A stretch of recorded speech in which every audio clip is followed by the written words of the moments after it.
He is like a parasite, always lurking in their shadow. No normal family has a constant third wheel, male or female, leeching onto their every move. Markus is practically glued to them. We've always been close. Intimate. Those words didn't come from some random clickbait blog chasing cheap drama. They came straight from Markus Anderson himself, said bold, clear, and without hesitation. The second people heard it, the whispers exploded everywhere. For years, the public believed they already knew the whole story. A perfect love story, polished to shine under bright lights, wrapped in glamour and fairy tale headlines. But suddenly, this moment felt different. This wasn't a random rumor drifting around the internet. It sounded more like a confession that cracked the entire narrative wide open. If Markus was telling the truth, then the story the world believed wasn't brand new at all. There were members. Meghan Markle was just one of the working girls for Soho House. Call girl, working girl, escort, whatever you want to call it. It looked more like a fresh cover slapped on an old unfinished book. Long before the headlines, before the red carpets, before cameras flashed from every corner of the globe, Markus was already part of the picture, and he wasn't just some background extra standing quietly in the frame. Markus built his influence from the ground up, one connection at a time. Has been around all of the time. Isn't that suspicious to you? Because it is for me. Money didn't make him powerful. Relationships did. He carried this calm, effortless energy that made powerful people feel comfortable instantly. Big celebrities trusted him. Industry heavyweights respected him. He didn't shout to get attention. He didn't need to show off. Markus moved quietly, but every move was sharp and intentional. His real turning point came at Soho House, the ultra-private members club where deals happen over cocktails and secrets traveled faster than the morning headlines. Inside those walls, celebrities relaxed, executives made bold decisions, and reputations were quietly shaped. Early days, she was totally reliant on Soho House to pay for her travel, to pay for her accommodation. That's exactly where Meghan Markle stepped into the story. Back then, she wasn't royalty. She wasn't a global figure yet. She was working on Suits in Toronto and chasing something bigger than television roles. Her ambition was obvious. You could see it in the way she carried herself. She wanted more than scripts and small spotlights. She wanted influence, recognition, and a seat at the biggest tables. Markus noticed her right away. He didn't just see talent. He saw potential that hadn't fully been unlocked yet. Something that could be refined. A ridiculous story about how they first met. The whole thing was a tissue of inaccuracy. Elevated and launched into a completely different league. Their connection wasn't loud or flashy, but people around them could feel the energy immediately. Friends said they seemed to understand each other without even speaking. Before long, Markus started opening doors Meghan didn't even realize existed. Designers, powerful producers, industry decision makers who could shift a career overnight. Markus understood how the system worked. He knew who mattered. Once a Soho House basic, always a Soho House basic. Who held the keys, and when the moment was right to make an introduction. Meghan, on the other hand, knew exactly how to shine once she stepped into those rooms. Soon they were seen everywhere together. Madrid, Istanbul, London. Always moving, always stepping into new circles. People are just sort of wising up to this pair who claim to be very successful, very talented, all these sorts of things. And then you see the end result and go, oh no, they're not. Cameras love them. Rooms noticed them. Their chemistry felt controlled, polished, almost untouchable. It wasn't chaotic. It wasn't messy. Everything about it felt smooth and strategic. Markus slowly became more than a friend. He turned into the quiet strategist working behind the curtain. Then came 2016, and things started shifting fast. Meghan's career was solid. Meghan Markle has never been a member. I don't know if she's become a member now, but she had been working for Soho House. But her ambitions were huge. She wanted global attention, real influence, and a legacy that stretched far beyond television. That's when Markus arranged something that would change the entire trajectory. He organized a stay at Soho Farmhouse in Oxfordshire, a secluded escape known for privacy and extremely powerful guests. And that's where Meghan would meet Prince Harry for the very first time. And they get told by Meghan Markle, oh no, you've got to take those pictures down. You need to take those pictures down. And then Meghan will turn around and tell a psychic, yeah, share this picture, share this personal. Some people say it was destiny. Others believe the moment was carefully arranged from start to finish. Markus didn't just introduce two people. According to insiders, he shaped the entire atmosphere, the setting, the timing, the opportunity. In other words, he didn't just open a door. He built the entire hallway leading up to it. Every move felt intentional. Every introduction perfectly timed. Without Markus Anderson, I hope to prove to you in this video that Meghan Markle wouldn't have the level of global fame that she enjoys. And the night Meghan finally met Harry wasn't some quiet, forgettable evening. After everything wrapped up, she reportedly called Markus, excited and almost breathless, like someone suddenly caught in a powerful new moment. "He's different," she said. Markus didn't panic or celebrate wildly. He stayed calm, focused, thinking several steps ahead. Then he replied with something that stuck in people's minds. "Then make sure he sees the version of you the world doesn't." That line carried serious weight. It wasn't about fairy tale romance. It sounded more like strategy. From that moment forward, the relationship didn't just grow slowly. It moved forward fast, sharp, and incredibly calculated. While the public saw smiling photos, sweet hand-holding, and charming interviews, something far more complicated was quietly building behind the scenes. It wasn't obvious at first, but slowly a silent triangle started forming. Harry saw Meghan as an escape from royal pressure, a place where life could feel normal again. Markus saw something different. To him, Meghan looked like the result of years of guidance, connections, and carefully opened doors. And right in the middle of it all stood Meghan, pulled between two powerful influences moving in completely different directions. In the beginning, Harry respected Markus. The man was smooth, confident, and extremely well connected. Markus understood the entertainment world in ways Harry never really could. But over time, small shifts started appearing. Nothing loud, nothing dramatic, just subtle changes in the atmosphere. Whenever Markus stepped into the room, Meghan seemed more relaxed around him. She laughed easier, spoke more freely, and carried herself with a different kind of comfort. Around Markus, she didn't seem to be navigating expectations or public pressure. She could simply be herself. For someone like Harry, already living under a microscope, that difference stood out more than anyone realized. It wasn't explosive jealousy, it was something quieter. A slow wave of doubt creeping in. Harry tried to ignore it. He told himself it was nothing worth worrying about. But Markus wasn't just an occasional visitor drifting in and out of their lives. He was everywhere. Pre-wedding dinners, engagement celebrations, private gatherings. At major events, he often appeared seated right in the inner circle. He wasn't on the outside looking in. He was right there in the middle of it all. Behind palace walls, whispers began circulating. Late night calls, private meetups, long conversations that didn't escape notice. One staff member reportedly overheard Harry asking in frustration, "Why does he still need to be around?" Meghan reportedly answered calmly but firmly, "Because he's the only one who's never left." The response wasn't loud, but it hit hard. It carried weight that hung in the air long after the conversation ended. Even after the move to America, Markus remained a constant presence. Celebrations, quiet dinners, low-key evenings at home. Always around, always steady, never making a scene. Then came the moment that pushed the whispers into full volume. During a casual interaction with a journalist, Markus reportedly made a comment that sent shockwaves through royal watchers. People think the story ended when she married Harry. It didn't. It just changed form. He didn't explain the remark. He didn't walk it back either. Soon after, he stepped away from the public spotlight completely. But the damage was already done. When the quote, "We've always been close," blasted across headlines, the internet exploded. Old photos suddenly came back under a microscope. Every glance was analyzed. Timelines were questioned. Inside palace circles, tension reportedly spiked fast. Phones rang constantly. Advisors scrambled for answers while legal teams rushed to control the narrative. But once a story escapes into the public, it moves fast and rarely waits for permission. Harry reportedly went unusually quiet during that period. No interviews, no quick statements, just visible strain and long stretches of silence. The situation wasn't only about Markus anymore. It became about trust, about replaying old memories, reviewing deleted messages, remembering small private lunches that suddenly felt much bigger than they once seemed.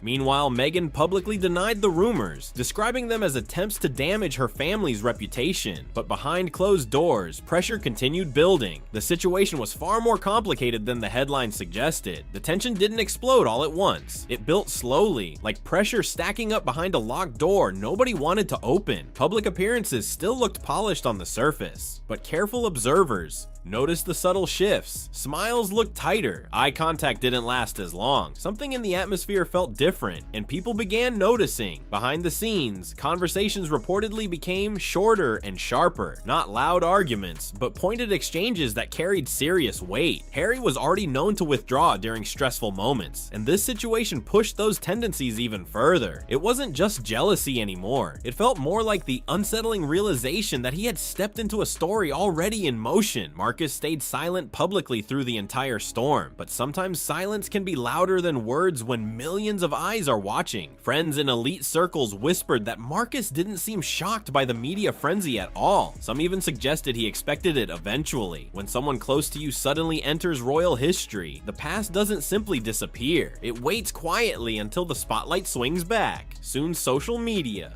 Detectives jumped into the chaos. Old photos resurfaced. Travel timelines were dissected. Interviews replayed frame by frame. Every smile, every glance, every small gesture got examined for hidden meaning. Facts slowly faded into the background while speculation and interpretation started driving the entire conversation. Once the internet builds its own version of a story, it moves fast and refuses to slow down. Rumors bounce from one platform to another in seconds, and suddenly everyone thinks they know the truth. Royal insiders reportedly grew frustrated with how often Markus kept appearing in the conversation. They wanted everything neat and easy to explain. Clear roles, clean optics, simple narratives. But this situation refused to fit inside those tidy boxes. People kept asking the same question again and again. Who exactly was Markus in Meghan's life? A loyal friend? A mentor from her early career days? A strategic advisor who helped guide her public image? Or something far more complicated that didn't match any simple label? That uncertainty kept the speculation alive and buzzing. At private gatherings, observers reportedly sensed the tension immediately whenever Markus's name surfaced. No shouting, no dramatic scenes, just a tiny shift in the room's energy. Voices changed tone, conversations paused for a moment too long. That kind of quiet tension is impossible to hide, especially when everyone already feels the pressure. And here's the twist that kept people talking. Meghan's rise into global fame didn't happen by accident. It was built through smart networking, calculated timing, and carefully chosen opportunities. Markus had been there during those early climbing years. He understood influence, branding, and the power of being in the right room at the right moment. So when questions about his role started circulating, it wasn't only personal anymore. It became strategic. Some people wondered if Markus had helped shape the very public image that eventually stepped into the royal spotlight. That idea alone kept debates running non-stop across media and social circles. Through all of it, public responses stayed extremely controlled. No explosive interviews, no dramatic confrontations on camera, just calm appearances and carefully written statements denying rumors. But sometimes, quiet management speaks louder than chaos. When situations are simple, they rarely need constant explanation. The story didn't collapse under the pressure. Instead, it kept evolving and stretching in new directions. Whether the connection was innocent, misunderstood, or layered with complicated history, one detail remained obvious to many observers. Markus wasn't just a random name in the background. He was part of the early foundation of Meghan's journey, and foundations don't disappear the moment a new chapter begins. Meghan couldn't undo what Markus had already said publicly. At the same time, Markus never rushed out to correct or soften those comments either. No follow-up interviews, no taken out of context explanations, just silence. Royal public relations teams reportedly tried to contain the growing speculation, but controlling a narrative becomes nearly impossible once people believe there might be truth hiding inside it. Headlines can be redirected, stories can be softened, but once doubt settles into the public imagination, it lingers. Inside their Montecito mansion, the polished fairy tale image reportedly began to show small cracks. The house was still breathtaking, the ocean views still looked like something from a movie, but the emotional atmosphere inside seemed to change. Harry reportedly struggled to sleep during that time. Late at night, he would walk slowly through the gardens, hands in his pockets, replaying old conversations in his mind again and again. Silence started filling rooms that once felt warm and lively. Some nights Meghan would find him standing near the window, staring out into the dark ocean air like he was searching for answers that refused to appear. He didn't shout. He didn't accuse anyone. He just seemed tired and withdrawn. That kind of quiet exhaustion can weigh heavier than any loud argument. Then came a moment that reportedly hit him the hardest. One evening while reviewing old files on Meghan's laptop, Harry allegedly came across a folder filled with photos from her Toronto years. Nothing shocking at first glance, just event pictures, dinners with friends, everyday snapshots from that time in her life. But frame after frame showed something that caught his attention: Markus. In photo after photo, he appeared nearby, smiling beside her, standing close during events, sometimes with a hand resting casually on her shoulder, always present, always close, always somewhere in the background. By the early hours before sunrise, Harry had reportedly packed a small travel bag. There was no dramatic argument, no shouting match, just a quiet decision to take: space. Soon after, he checked into a private retreat in Aspen to clear his head. That distance spoke louder than any press statement ever could. Back in California, Meghan remained at the Montecito home that was supposed to represent their fresh beginning. And for the first time, according to some reports, she faced a difficult question. Had that chapter with Markus truly ended long ago? Or had it simply been rewritten into something easier for the world to understand? While the marriage reportedly faced quiet tension, concern began spreading through royal circles as well. For years, the focus had always been on image and carefully managed public perception. Now the headlines were shifting away from royal duties and official events. Instead, they focused on personal closeness, private friendships, and lingering connections. Advisors reportedly worked late into the night reviewing documents, drafting statements, and scanning past communications for anything that might surface next. One insider allegedly summed up the concern with a blunt warning: "This isn't about Meghan anymore. It's about what he might know." That fear didn't come from nowhere. Markus had been present during private gatherings, exclusive trips, and moments far away from cameras. He had seen parts of their world that the public never witnessed. And when someone holds that much history, people start wondering just how much of the story still remains untold. If one simple comment could shake things this much, people started wondering what would happen if Markus ever decided to speak again. That question reportedly made several senior figures extremely uneasy. The concern wasn't loud or public, but behind closed doors the tension was real. Even Prince William was said to be frustrated by the entire situation, viewing it as unnecessary chaos that damaged public perception. In a strange twist, the monarchy wasn't being rattled by political debates or protests this time. Instead, the disruption came from uncertainty surrounding one well-connected outsider who had once been very close to its newest member. And sometimes silence carries more weight than a full confession. As the headlines slowly cooled down, Markus seemed to fade from the spotlight. Later, he was quietly spotted in London cafes, sitting calmly, looking composed, wearing that same subtle and unreadable smile. Not defensive, not dramatic, just steady. That expression made people wonder even more, not about what he had already said, but about the things he clearly chose not to say. Meanwhile, Meghan and Harry continued appearing in public with perfectly timed smiles and steady confidence. Charity events, public visits, appearances side by side, cameras flashed while they held hands and stood shoulder to shoulder, projecting unity for the world to see. On the surface, everything looked polished and controlled, but according to some insiders, the atmosphere behind the scenes had quietly shifted in ways no photograph could capture. People close to the couple whispered that something permanent had changed. The love between them didn't disappear, but it reportedly became more guarded, more cautious, almost like two people carefully stepping around a bruise they both knew was still sensitive. There was said to be an invisible line between them now, not dramatic, not obvious, but undeniably present. Neither one seemed eager to test what might happen if that line was crossed. At the same time, Meghan's once lively social circle reportedly began shrinking. Invitations became more selective, phone calls happened less often, friends who once appeared regularly in photos slowly faded from view. It wasn't a loud fallout or public drama, it was something quieter, a gradual withdrawal from certain spaces.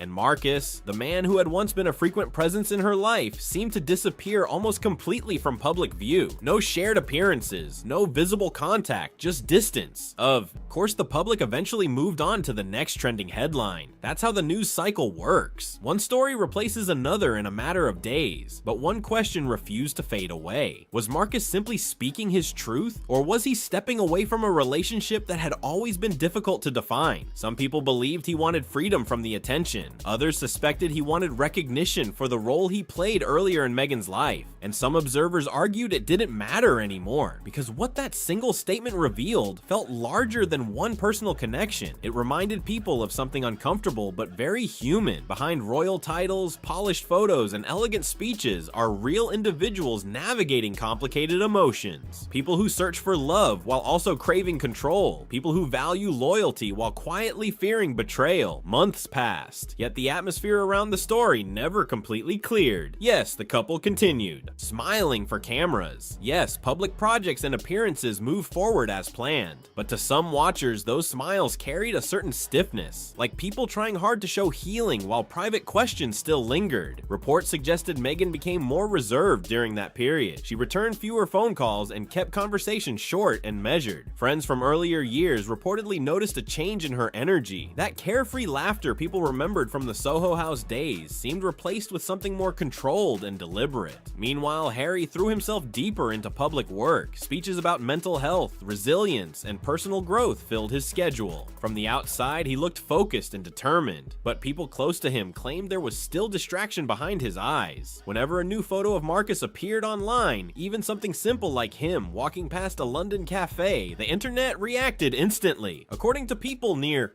Harry, those moments often shifted his mood slightly. Not explosive anger, just tension, a tightened jaw, a reminder that certain emotions had never fully settled. Marcus, on his side, stayed calm and composed throughout the entire storm. No interviews, no explanations, no social media posts addressing the speculation, just that same quiet presence and that mysterious half smile that seemed to say nothing and everything at once.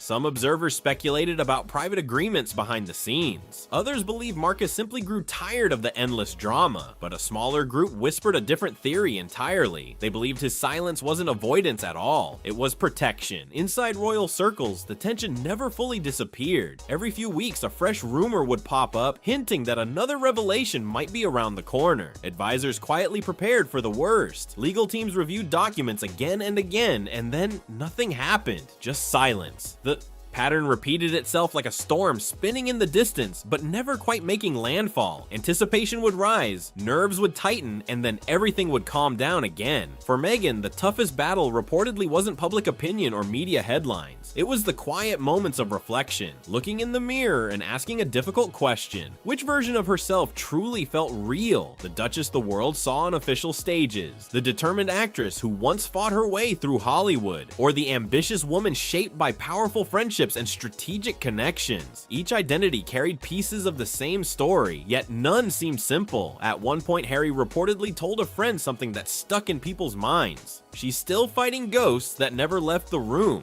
and maybe that's the part no headline could ever fully explain. Time didn't erase the tension surrounding the situation, it simply pushed it deeper beneath routines, schedules, and responsibilities. Public calendars filled up quickly, new initiatives launched, carefully staged photos showed confidence, unity, and forward momentum. But when the cameras turned off and the rooms went quiet again, certain questions still hovered in the background like unfinished conversations. At events, their timing sometimes appeared slightly off. A tiny pause before reaching for each other's hand, a smile that faded a second too early. Most people watching would never notice details that small, but anyone who studies public image, power dynamics, and high-profile relationships could spot those subtle shifts instantly. Nothing dramatic, nothing explosive, just human moments that revealed pressure behind the polished surface.